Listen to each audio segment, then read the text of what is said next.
Hello people, welcome back to our channel. So it's a beautiful day again today, and I want to share something with you from the request that people have been making from me on different social media groups after I got my ILR. And there has been reports that some people lost their ILR. Some people actually reached out to me to actually make some videos on possible reasons that people could actually be denied or refused their indefinite leaves to remain. I've seen about 3 or 4 people in the past few weeks. Someone was a student, and the reason stated there was that they've accessed public fund during their time as a student. So if you are a student in the United Kingdom, you are not expected. If you are from other world, you are from other parts of the world, you do not have citizenship of the United Kingdom, you are not expected to get public funds. But some people have been accessing them in diverse capacities. What could be public funds, we will discuss in another video entirely. So here I will just highlight and maybe make brief discussions around those things that could make people, after spending years around the United Kingdom and trying to build up their lives, maybe possibly got their mortgages or possibly build their careers to a very good extent, and having lots of people around them, like networking here and there over the years, 5 years, 3 years, or 10 years, whichever pathway the person has taken. I know it could be a very, very devastating news or information for someone to have put in so much, like £2,885, or if they are doing this priority additional £500, or super priority of additional £1,000, and now getting refusal email. There are lots of things involved in getting the ILR. Writing the live in UK test, some people don't even find it easy. As cheap as it might appear to some of us, some people don't find it easy to pass the test. And if after going through that, they are still denied, then it's not a very beautiful thing. Also, so there are groups that need to write English tests. If they've gone through all those and now getting to know that they are not successful with their application, it's a very devastating and frustrating one. But then let's dive right into it so that you can avoid those things that could possibly make you unfit, or that could possibly make you lose that your much coveted indefinite leave to remain. So, well, the very first reason I would tell you is you may be refused if you haven't completed your years that you should stay before you are due to apply for the ILR, and you've now gone ahead to apply before you've completed the years. Maybe within 5 years you're not to have left the UK for 180 days. If you've been going and coming and it wasn't during COVID period, I've actually seen someone who, because of COVID locked them out, and for 8 months I think they were not in here within the 5 years. They still got it, provided they've informed Home Office at that point in time. That is, you should inform of Home Office at that point in time that you are here, you are there, or whatsoever. If you've done that, then there's possibility, if there are cogent reasons that Home Office was made aware of, then you have a good ground to actually, even if they deny you, you can contest that, you can appeal it and all that at very little cost.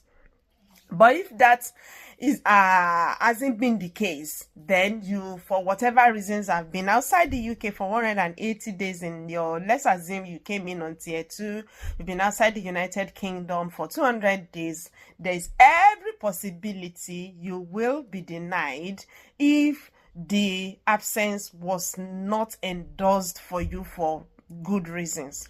So whatever the years you are taking, if you are not continuously resident in the United Kingdom, it could actually affect your indefinite leave to remain. You can look at that rule on paragraph 276 1B of the United Kingdom immigration rules. Please. Also, you may be denied indefinite leave to remain. They may refuse you getting your ILR on basis of not passing the required test. If you applied, you haven't passed your English language test, whichever one you choose to put in there, whether the SET, whether the IELTS, whether the Pearson test of English UKVI, or whichever one. If you do not put that one, or you haven't passed it, you stand a very big chance of being denied. Also, if you failed your life in UK test, that test, we've talked about it, that is a test, it's like they said, live, it's a live thing. Once you've passed it till whenever you need it, so you don't need to repeat it, and you can actually rebook as many as you can. I've seen someone who said they were just lamenting that their spouse had written that examination, was it 18 or 19 times and all that. I know this wasn't a very beautiful one, but if it had happened and someone still went ahead to apply, they stand a very, very big chance of being denied. Now, rules are made for people to live by so that there will be all orderliness in the environment where we find ourselves. There are some people who have become, or in them are consistently or persistently or habitually non-compliance with rules. So if there are immigration rules that people are not compliant with, then they could, for that reason, lose out of receiving successful message from the Home Office about their ILR. Okay, so for you to get that settled status after your application, you must have been consistently compliant with your immigration rule. What do they say when you were coming? What did you and your employer agree with? Did you stay within the confines of the law? You know, you will definitely get letter from your employer, and if you've not been of good behavior with regards to immigration rules, then it's going to affect you. It's going to affect your application negatively. In fact, especially if there's anything that warrants that rule touching human rights, please, you may actually be denied, but you can actually still appeal it. If you know that you haven't done anything extremely wrong, maybe anything went off while they were doing your assessment. This one is a big one for people who are married. If you are not able to sustain your relationship or marital status within the period of time, for a 5-year period with whoever your spouse or your partner is, or the British or settled partner, or if your spouse alleged that you only jumped into their lives because of immigration, if they've reported you to the Home Office that the reason this person maybe possibly came with them to the UK is because of the immigration, blah, blah, blah, blah, blah, and so they don't want to continue with you and all that, it may be very, very uneasy for you to get your indefinite leave to remain. So people who want to come over, maybe on tier 2, or maybe you marry a Brit person and you want to come with that person as their spouse, can we just please be well behaved within the period of time and thereafter, anyway, beyond the time that you get your ILR? So you can actually be refused your leave to remain on basis of marital troubles with your spouse, and if there are no consonants between the two of you all through that period. Now, another thing is, if you've engaged or you've been caught in fraudulent activities or misconduct in whatever capacity, you may actually be denied.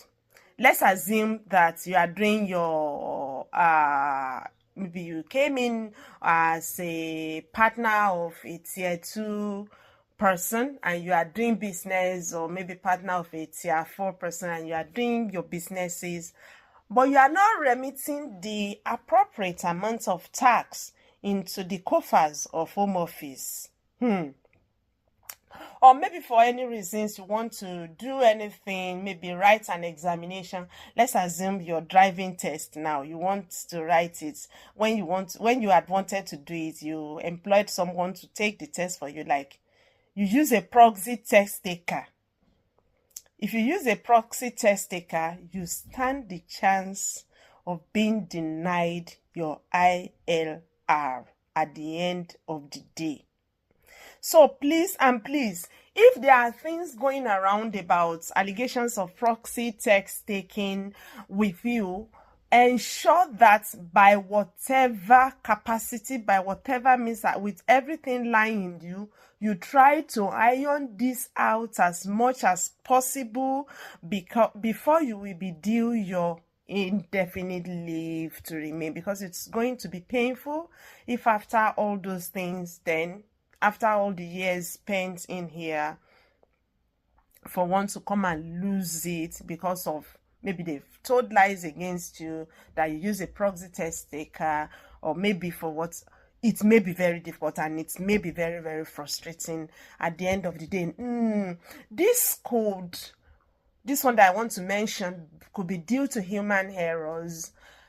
Maybe someone was tired, someone was fagged out when they were doing their application and they made incorrect submission. You know, there are different settlement pathways you can take, set M, set 0, or whatsoever. There are so many of those sets that you can apply for. If you interchanged the one for the other, there are things that could actually go wrong when you are filling your forms.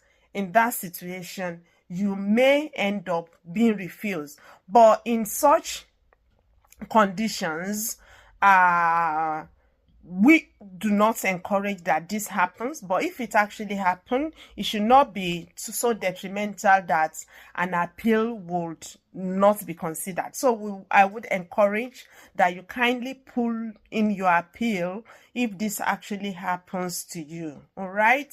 So please, make sure that if this happens to you, you submitted a wrong one. If it happens while you are, even if you've done it, you can actually attach a letter to, when you are uploading your document, attach a letter to explain everything. If eventually they still deny you after that, put in your appeal to this one. That would actually help you to, at least you have something on ground that they can build on, that, oh, you recognize that, but you've made your payments and you couldn't get to do the application all over and over again. Then this is what you are requesting for, that they kindly have a review of it. Now, this is a very paramount one for those of us who are married, those of us who have biological or adopted children. If you fail in your care duties, they've been taking you to DMP every time now and then it's not going to likely not affect your indefinite leave to remain. So, if you are breaching your contracts or of relationship with your spouse or your husband, your wife, your whoever, or maybe you have children that you are not fulfilling care duties towards, you may actually be denied, especially if you've been reported. So we should be very, very careful with issues that could land us in safeguarding issues consistently. I'm not saying that occasionally things couldn't go other way, like for some reasons, but please, once you've been corrected, ensure that it's not something that keep recurring or keep repeating itself for you. All right? That said, there are people that have been denied on account of character failures or criminal records. Now, I've seen a situation where someone was denied because they were involved in assault, whoever they assaulted. I do not know. Maybe when the assault happened, maybe police was called and the report goes into their documents. They were able to access that, and I think it actually ended up with in the courts. CC, whatever do they call it. So when it ended there, it seems like they haven't pulled off that level. They haven't been signed off or whatsoever or spent. I don't think it is spent. I don't think they were asked to spend any time, or maybe they were giving community service to do that they did not do. Home Office actually knocked them denial. So if there are things around character, or maybe the person are incriminating records, then they may actually be denied. You can still appeal that. You may need a very good lawyer or sets of good lawyers to help you to stand into it. If there are convictions of a criminal or immigration offenses, maybe the person had been banned for whatever reasons by the Home Office, they may be denied their application. If the people do not follow their conditions of stay within the nation, within the country, then they may be refused. If they owe, or if they've decided to be using the NHS without paying and they are not on free surcharges, they may also not be granted. Also, if they if they are indebted to the NHS, if they do not pay the NHS surcharge, just name it, they may actually be denied. If they've been banned from entering any of the United Nations countries or EU, if they've been banned by those people or been banned from the UK, they stand the chance of not getting their ILR at the end of the day too, for whatsoever reason. If you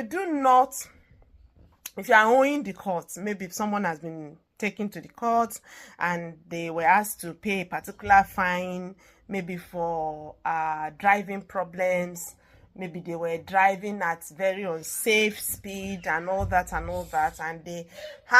maybe they've been fined, but they haven't paid their fines, then they may also be denied their settlement states. Someone who is consistently breaking the laws persistently, or someone who is being flagged for possibility of deportation, may not be given the indefinite leave to remain. If this happens, you can just say to yourself, I know it's not easy. If any of those things happen and the person got an unsuccessful message, then what they should do would be to they should just settle down, take some rest, then look at all the reasons they've said they were denied. They can call for administrative review, which is just £80, and that should just be within 14 days. If you are in the United Kingdom, within 14 days of getting your refusal information, or if you are not within the country, within 28 days of getting your refusal information, you can decide to request for that administrative review. You may also call for appeal of that decision. If you call for appeal of that decision, which should be within 14 days too, if you are here within the United Kingdom, or 28 days if you are abroad, you can call for Home Office to appeal the decision. You can also request a judicial review. If you disagree, if you are not in agreement with what the Home Office say, and you think it might be legally wrong, you can actually request a judicial review of whatsoever information they've given to you. Also, you can also just reapply. Look at all those things they said you've not fulfilled, then try to work towards, okay, can you fulfill them? What again can you do? Like possibly if you filled a section incorrectly, then you can just refill that section again and see. If that happens, then you may just stand to be thinking, okay, maybe they are going to give it, or maybe they are not going to give it. So ILR, ILR.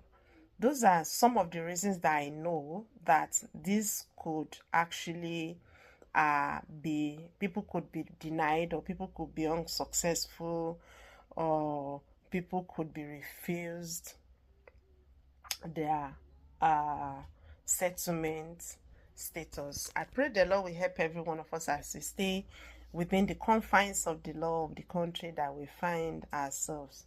Thank you very much. Next time, I will come along to say some things that could be tagged public funds, because people are getting so many things lumped together, and yeah, sometimes it could be very confusing. But then what I do tell people, if you are not sure, just do not access or gain access to that thing that you are thinking. If it's something you can try, stretch yourself and afford, if you are not sure, try to avoid anything that will make you speak long English. I wish everyone success with all these applications in Jesus' name. Thank you.